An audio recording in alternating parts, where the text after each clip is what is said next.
ভালো করে শুনে রেখো, আদ জাতি তাদের মালিককে অস্বীকার করেছিল।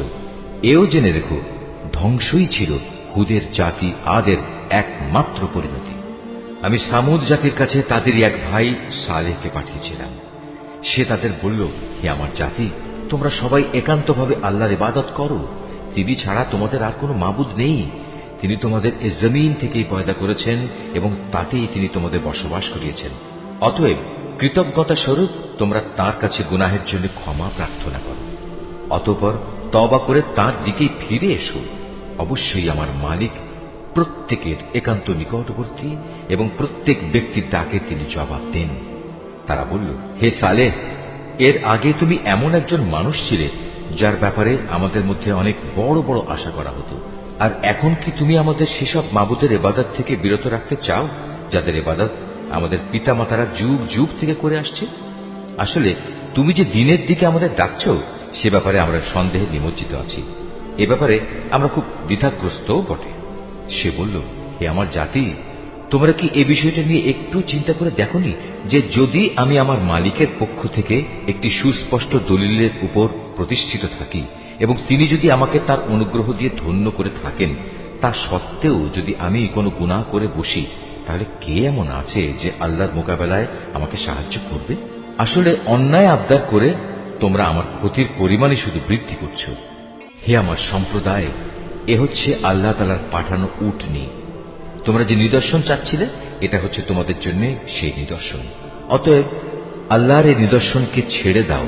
সে আল্লাহর জমিনে চড়ে খাক, তাকে কোন রকম কষ্ট দেওয়ার নিয়তে ছুঁয়ো না। তেমনটি করলে সাথে সাথেই একটি বড় ধরনের আযাব তোমাদের পাকড়াও করবে। অতঃপর তারা সেটিকে বধ করে ফেলল। তখন সে বলল, চলে যাও, তোমরা তোমাদের নিজ নিজ ঘরে 3 দিন জীবন উপভোগ করে নাও। আযাবের ব্যাপারে আল্লাহর এ ওয়াদা কখনো মিথ্যা হবার নয়। এরপর ওয়াদা মতো যখন আমার আযাবের নির্দেশ এলো এবং তা তাদের ভীষণভাবে পাকড়াও করল, তখন আমি সালেহকে এবং তার সাথে আরো যারা ঈমান এনেছিল তাদের সবাইকে আমার রহমত দিয়ে সেদিনের অপমানকর আযাব থেকে বাঁচিয়ে দিলাম। অবশ্যই হে নবী, তোমার মালিক শক্তিমান ও পরাক্রমশালী। অতঃপর যারা আল্লাহ দ্বীনের সাথে জুলুম করেছে, এক মহানাদ এসে তাদের মরণ আঘাত করল। ফলে তারা নিজ নিজ ঘরে মুখ থুবড়ে পড়ে রইল। অবস্থা থেকে মনে হল যেন তারা কোনোদিন সেখানে বসবাসই করেনি। শুনে রাখো, সামুদ জাতি তাদের মালিককে অস্বীকার করেছিল। আরো জেনে রেখো, নির্মম এক ধ্বংসই ছিল সামুদ জাতির জন্য নিকৃষ্ট পরিণাম। সামুদ জাতির কাছে আমি পাঠিয়েছিলাম তাদেরই এক ভাই সালেহকে। সে এসে বলল, হে আমার জাতি, তোমরা এক আল্লাহ তাআলার বন্দেগী করো। তিনি ছাড়া তোমাদের আর কোনো ইলাহ নেই। তোমাদের কাছে তোমাদের মালিকের কাছ থেকে সুস্পষ্ট প্রমাণ এসে হাজির হয়েছে, আর তোমাদের জন্য এ হচ্ছে আল্লাহর উষ্ট্রি। একে তোমরা ছেড়ে দাও যেন তা আল্লাহ তাআলার জমিনে বিচরণ করে খেতে পারে। তোমরা তাকে কোনো খারাপ মতলবে স্পর্শ করো না, তাহলে আল্লাহর পক্ষ থেকে কঠোর আযাব এসে তোমাদের পাকড়াও করবে। স্মরণ করো যখন আল্লাহ তাআলা আদ জাতির পর তোমাদের দুনিয়ার খলিফা বানিয়েছিলেন এবং আল্লাহ তাআলার জমিনে তিনি তোমাদের প্রতিষ্ঠা দান করেছেন, যার ফলে তোমরা এর সমতল ভূমি থেকে মাটি নিয়ে তা দিয়ে প্রাসাদ বানাচ্ছ, আর পাহাড়ের গা কেটে কেটে নিজেদের ঘরবাড়ি তৈরি করতে পারছ। অতএব তোমরা আল্লাহ তাআলার এসব জ্ঞান ও প্রকৌশল সংক্রান্ত নিয়ামত স্মরণ করো এবং কোনো অবস্থায় আল্লাহ তাআলার জমিনে বিপর্যয় ঘটিও না। তার জাতির সেসব নেতৃস্থানীয় লোক যারা নিজেদের গৌরবের বড়াই করে বেড়াত, অপেক্ষাকৃত দুর্বল শ্রেণীর লোকদের যারা তাদের মধ্যে থেকে তার উপর ঈমান এনেছে, বলল, তোমরা কি সত্যি জানো সালেহ আল্লাহ তাআলার পাঠানো একজন রাসূল? তারা বলল, হ্যাঁ, তার উপর যে বাণী পাঠানো হয়েছে আমরা তা বিশ্বাস করি। অতঃপর সে অহংকারী লোকেরা বলল, তোমরা যা কিছুতে বিশ্বাস করো আমরা তা অস্বীকার করি। অতএব তারা উষ্ট্রীটিকে মেরে ফেলল এবং এর দ্বারা তারা তাদের মালিকের নির্দেশের স্পষ্ট বিরোধিতা করল এবং তারা বলল, হে সালেহ, আমরা তো উষ্ট্রীটিকে মেরে ফেললাম। যদি তুমি সত্যিই রাসূল হয়ে থাকো তাহলে সে আযাব নিয়ে এসো যার ওয়াদা তুমি আমাদের দিচ্ছ। অতঃপর এক প্রলয়ঙ্কারী ভূমিকম্প তাদের গ্রাস করে ফেলল। ফলে তারা নিজেদের ঘরেই মুখ থুবড়ে পড়ে রইল।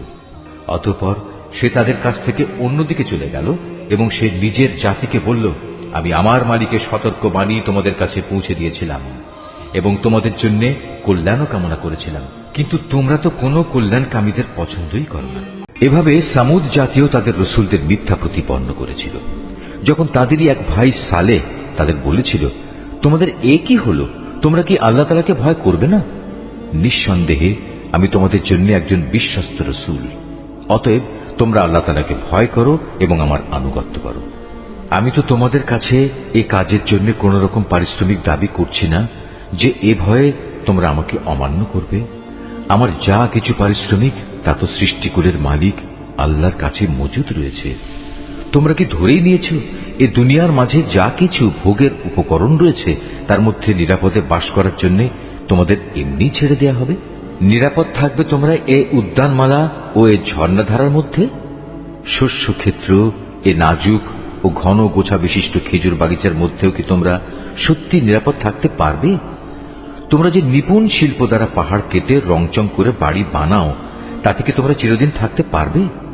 ওর কোনোটাতেই যখন তোমরা নিরাপদ নও, তখন তোমরা আল্লাহ তাআলাকে ভয় করো এবং আমার আনুগত্য করো। সেসব সীমা লঙ্ঘনকারী মানুষদের কথা শুনো না, যারা আল্লাহর জমিনে শুধু বিপর্যয় সৃষ্টি করে এবং কখনো সমাজের সংশোধন করে না। এসব শুনে তারা বলল, হে সালেহ, আসলেই তুমি হচ্ছে একজন জাদুগ্রস্ত ব্যক্তি। তুমি তো আমাদেরই মতো একজন মানুষ। যদি তুমি তোমার দাবিতে সত্যবাদী হও, তাহলে ভিন্ন কোনো প্রমাণ নিয়ে এসো। সে বলল, এ উষ্ট্রি হচ্ছে আমার নবুয়তের প্রমাণ। এর জন্য কুয়ার পানি পান করার একটি নির্দিষ্ট পালা থাকবে, আর একটি নির্দিষ্ট দিনের পালা থাকবে তোমাদের পশুদের পানি পান করার জন্য। কখনো একে কোন রকম দুঃখ ক্লেশ দেওয়ার উদ্দেশ্যে স্পর্শও করো না, নতুবা বড় কঠিন দিনের আযাব তোমাদের পাকড়াও করবে। অতঃপর পায়ের নলি কেটে তারা সেটিকে হত্যা করল। তখন কঠিন শাস্তি দেখে তারা ভীষণভাবে অনুতপ্ত হল। অতঃপর আল্লাহ তাআলার শাস্তি এসে তাদের গ্রাস করল। এই ঘটনার মাঝেও রয়েছে আল্লাহ তাআলার বিশেষ নিদর্শন, কিন্তু তাদের অধিকাংশ মানুষ তো ঈমানই আনে না। নিঃসন্দেহে তোমার মালিক মহাপরাক্রমশালী, পরম দয়ালু। একইভাবে লুতের জাতীয় আল্লাহর রসুলদের অস্বীকার করেছে। যখন তাদের ভাই লুত এসে তাদের বলল, এ কি হলো তোমাদের? তোমরা কি আল্লাহর আযাবকে ভয় করবে না? নিঃসন্দেহে আমি হচ্ছি তোমাদের জন্য একজন বিশ্বস্ত রসুল, অতএব তোমরা আল্লাহ তাআলাকে ভয় করো এবং আমার আনুগত্য করো। আমি তো এ কাজের জন্য তোমাদের কাছে কোনো বিনিময় চাচ্ছি না। আমার বিনিময় তো দুনিয়া জাহানের মালিক আল্লাহর দরবারেই মজুদ রয়েছে। এ কি হলো তোমাদের? জৈবিক প্রয়োজন পূরণের জন্য তোমরা দুনিয়ার পুরুষগুলোর কাছেই যাও, অথচ তোমাদের মালিক তোমাদের এই প্রয়োজনের জন্য তোমাদের স্ত্রীদের পয়দা করে রেখেছেন। তাদের তোমরা পরিহার করে এর নোংরা কাজে লিপ্ত থাকো। তোমরা আসলেই এক মারাত্মক সীমা লঙ্ঘনকারী জাতি। তারা বলল, হে লূত, যদি তুমি তোমার এসব ওয়াজ নসিহত থেকে নিবৃত না হও, তাহলে তুমি হবে বহিষ্কৃতদের একজন। সে বলল, দেখো, আমি তোমাদের এই নোংরা কাজ অত্যন্ত ঘৃণা করি। এবার লূত আল্লাহ তাআলাকে বলল, হে আমার মালিক, তারা যা কিছু করে তুমি আমাকে এবং আমার পরিবার পরিজনকে সেসব ঘৃণিত কাজ থেকে বাঁচাও। অতঃপর আমি লূত ও তার পরিবার পরিজনদের সকলকে উদ্ধার করলাম, তার পরিবারের এক পাপী বৃদ্ধাকে বাদ দিয়ে। সে উদ্ধারের সময় পেছনেই থেকে গেল এবং আযাবে নিমজ্জিত হয়ে গেল। অতঃপর অবশিষ্ট সবাইকেই আমি সম্পূর্ণ ধ্বংস করে দিলাম। তাদের উপর আমি আযাবের বৃষ্টি বর্ষণ করলাম। যাদের ভীতি প্রদর্শন করা হয়েছিল তাদের জন্য কত নিকৃষ্ট ছিল সেই আযাবের বৃষ্টি।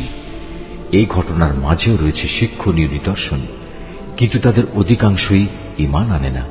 নিঃসন্দেহে তোমার মালিক মহাপরাক্রমশালী, পরম দয়ালু। আইকার অধিবাসীরাও আগত রসুলদের অস্বীকার করেছিল।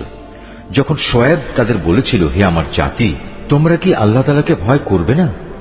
নিঃসন্দেহে আমি হচ্ছি তোমাদের জন্য একজন বিশ্বস্ত রসুল, সুতরাং তোমরা আল্লাহ তাআলাকে ভয় করো এবং আমার আনুগত্য করো। আমি যে তোমাদের ডাকছি, এজন্য আসলে আমি তোমাদের কাছ থেকে কোনো পারিশ্রমিক দাবি করছি না, কারণ আমার পারিশ্রমিক যা তা তো সৃষ্টিকুলের মালিক আল্লাহ তাআলার কাছেই মজুদ রয়েছে। হে মানুষ, মাপের সময় তোমরা পুরোপুরি মেপে দেবে। মাপে কম দিয়ে তোমরা ক্ষতিগ্রস্ত লোকদের দলভুক্ত হয়েও না। ওজন করার সময় পাল্লা ঠিক রেখে ওজন করবে, মানুষদের পাওনা কখনো কম দেবে না এবং দুনিয়ায় খামাখা ফিতনা ফাসাদ সৃষ্টি করো না। ভয় করবে তাকে যিনি তোমাদের এবং তোমাদের আগে যারা গত হয়ে গেছে তাদের সবাইকে সৃষ্টি করেছেন। তারা বলল, হে শোয়েব, তুমি তো দেখছি জাদুগ্রস্ত ব্যক্তিদেরই অন্তর্ভুক্ত। তুমি তো আমাদেরই মতো মানুষ। আমরা মনে করি তুমি মিথ্যাবাদীদেরই অন্তর্ভুক্ত। হ্যাঁ, তুমি যদি নবী হওয়ার দাবিতে সত্যবাদী হও তাহলে যাও, আসমান ভেঙে এর একটি টুকরো আমাদের উপর ফেলে দাও। সে বলল, যা কিছু উদ্ভট দাবি তোমরা করছো আমার মালিক তা ভালো করে জানেন। অতঃপর তারা তাকে মিথ্যা সাব্যস্ত করল। পরিণামে মেঘাচ্ছন্ন দিনের এক ভীষণ আযাব তাদের পাকড়াও করল। এ ছিল সত্যি এক কঠিন আযাব। এই ঘটনার মাঝেও শিক্ষার নিদর্শন আছে, কিন্তু মানুষদের অনেকেই এর উপর ঈমান আনে না। নিঃসন্দেহে তোমার মালিক মহাপরাক্রমশালী ও পরম দয়ালু। হে নবী, অবশ্যই এ কোরআনটা রব্বুল আলামিনের নাজিল করা একটি গ্রন্থ। একজন বিশ্বস্ত ফেরেশতা আমারই আদেশে এটা নাজিল করেছে তোমারই মনের উপর, যাতে করে তুমিও সতর্ককারী নবীদের একজন হতে পারো। একে নাজিল করা হয়েছে সুস্পষ্ট আরবি ভাষায়। আগের উম্মতদের কাছে নাজিল করা কিতাবসমূহে অবশ্যই এটি উল্লিখিত আছে। এটা কি এদের জন্য দলিল নয় যে বনী ইসরায়েলের আলেমরাও এর সম্পর্কে পূর্ণ অবগত আছে? যদি আমি এ কোরআনকে আরবির বদলে অন্য কোনো অনারবের ওপর তার ভাষায় নাজিল করতাম, তারপর সে অনারব ব্যক্তি তাদের কাছে এসে এটা কিতাব পাঠ করত, অতঃপর ভাষাগত অজুহাত তুলে এর উপর তারা মোটেই ঈমান আনত না। এভাবেই আমি এ বিষয়টি নাফরমান অপরাধীদের অন্তরে প্রবেশ করিয়ে দিয়েছি। তারা কখনো এর উপর ঈমান আনবে না যতক্ষণ না তারা কোনো কঠিন আযাব নিজেদের চোখে দেখতে পাবে। আর সে আযাব কিন্তু তাদের কাছে আসবে একান্ত আকস্মিকভাবেই, তারা কিছুই টের পাবে না। তখন তারা বলবে, আমাদের কি কিছু সময়ের জন্য অবকাশ দেয়া হবে না? অথচ সে লোকগুলোই একসময় আযাব ত্বরান্বিত করতে চেয়েছিল। তুমি এ বিষয়টা চিন্তা করে দেখেছ কি? যদি আমি তাদের অনেক দিন ধরে পার্থিব ভোগবিলাস ভোগ করতেও দেই, তারপর যে আযাব সম্পর্কে তাদের ওয়াদা করা হয়েছিল তা যদি সত্যি তাদের কাছে এসে পড়ে, তাহলে এই যে বৈষয়িক বিলাস তারা ভোগ করছিল তা সব কি কোনো কাজে লাগবে? আমি কাফেরদের কোনো জনপদকেই ধ্বংস করিনি যার জন্য পূর্বেই কোনো সতর্ককারী নবী পাঠানো হয়নি। তা হচ্ছে সুস্পষ্ট উপদেশ। আর আমি তো জালেম নই যে সতর্ক না করেই তাদের ধ্বংস করে দেব। এ কোরআন কোনো শয়তান নাজিল করেনি। ওরা এ কাজের যোগ্যও নয়, না তারা তেমন কোনো ক্ষমতা রাখে। তাদের তো ওহী শোনা থেকেও বঞ্চিত রাখা হয়েছে। অতএব তুমি কখনো আল্লাহ তাআলার সাথে অন্য কোনো মাবুদকে ডেকো না, নতুবা তুমিও শাস্তিযোগ্য হয়ে পড়বে। হে নবী, তুমি তোমার নিকটতম আত্মীয় স্বজনদের আল্লাহ তাআলার আযাব থেকে ভয় দেখাও। যে ব্যক্তি ঈমান নিয়ে তোমার অনুবর্তন করবে, তুমি তার প্রতি স্নেহের আচরণ করো। আবার যদি কেউ তোমার সাথে নাফরমানি করে, তাহলে তুমি তাকে বলে দাও, তোমরা আল্লাহ তাআলার সাথে যে আচরণ করছো তার পরিণামের জন্য আমি কিন্তু মোটেই দায়ী নই। তাদের অবাধ্য আচরণে তুমি মনক্ষুণ্ণ হইও না, তুমি বরং সর্বোচ্চ পরাক্রমশালী ও দয়ালু আল্লাহ তাআলার উপরই ভরসা করো, যিনি তোমাকে দেখতে থাকেন যখন তুমি নামাজে দাঁড়াও, এবং সিজদাকারীদের মাঝে তোমার ওঠা বসাও তিনি দেখেন। অবশ্যই তিনি সব কিছু শোনেন, সব কিছু জানেন। হে নবী, আমি কি তোমাকে বলে দেব শয়তান কার উপর সাওয়ার হয়? শয়তান তো সাওয়ার হয় প্রতিটি ঘোর মিথ্যাবাদী ও পাপী মানুষদের উপর। ওরা শয়তানের কথা শোনার জন্য কান পেতে থাকে, আর তাদের অধিকাংশই হচ্ছে নিরেট মিথ্যাবাদী। আমার নবী কবি নয়। কবিরা তো অধিকাংশই পথভ্রষ্ট হয়। কবিদের অনুসরণ করে আরো কতিপয় গোমরা ব্যক্তি। তুমি কি দেখতে পাও না, ওরা কল্পনার হাওয়ায় চড়ে প্রতিটি ময়দানে উদ্ভ্রান্তের মতো ঘুরে বেড়াচ্ছে। এরা এমন কথা অন্যদের বলে যা তারা নিজেরা করে না। তবে যারা আল্লাহর উপর ঈমান আনে ও সেই অনুযায়ী নেক কাজ করে এবং বেশি করে আল্লাহ তাআলাকে স্মরণ করে, তাদের কথা আলাদা। তাদের উপর জুলুম করার পরেই কেবল তারা আত্মরক্ষামূলক প্রতিশোধ গ্রহণ করে। আর জুলুম যারা করে তারা অচিরেই জানতে পারবে তাদের একদিন কোথায় ফিরে যেতে হবে।